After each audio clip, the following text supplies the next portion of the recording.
and I call the member for Ryde. Thank you, Speaker. I'm delighted to speak on this public interest debate, and I have to say that since my election to this place, it's taken me some time to truly understand the vision for this government. I've joked a few times in here that it's been all about a vision for the rear-view mirror, but now I'm starting to finally understand what they were looking at, and it was the dying days of the previous Labor government, a time when planning powers were so consolidated in this state that communities were less than an afterthought, and ministers found themselves on the front page of newspapers for all the wrong reasons.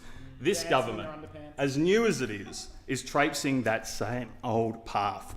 But what is sinister is the lack of any mention of these plans before the election. It is fully without mandate. Never did the Labor candidates in my electorate speak to residents about plans to turbocharge the development sector, ignore the community, cut infrastructure and bully councils. Never.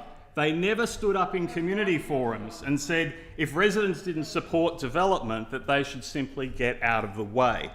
Not once did they say that they would revert to the old days of Frank Sartor, where planning powers rested with the politicians, not the planners.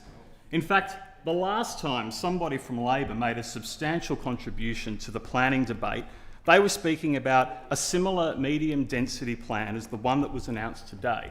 It was the Medium Density Housing Code, a policy that those opposite opposed in the 2019 election. And I want to read something to you all. Breaking news. I've just been advised by council staff that new state government legislation will make 62.5% of all Ryde land in Ryde's low density R1 and R2 zones developable for medium density. This means a potential immediate population increase of at least 32,000 people. Get ready to fight this, Ryde. I'll need your help. Who said this? It was the Labor candidate for Ryde in that election. A couple of days later, another quote. As promised, here's an update on the government's sustained overdevelopment attack on Ryde. He talks about changes to terrace housing. There'll be a terrace house on every block. He talks about changes to manor houses. There'll be a manor house on every block. He talks about the bulldozers on every single street. And then he says our 2016 submission to the government against these changes was totally ignored. We did not even get a response. Well, let me tell you what this government does. They come into communities like mine, the Premier and the Minister for Planning, and make announcements without even telling the landowners and the stakeholders in the areas that they're planning to rezone. This is a government that is full of hypocrisy. They go on to say, friends, we all know that Ryde has had its fair share of overdevelopment. Despite this, the state keeps coming back for more. And who said this? Who said this? It was Ryde's Labor candidate for Ryde. Again.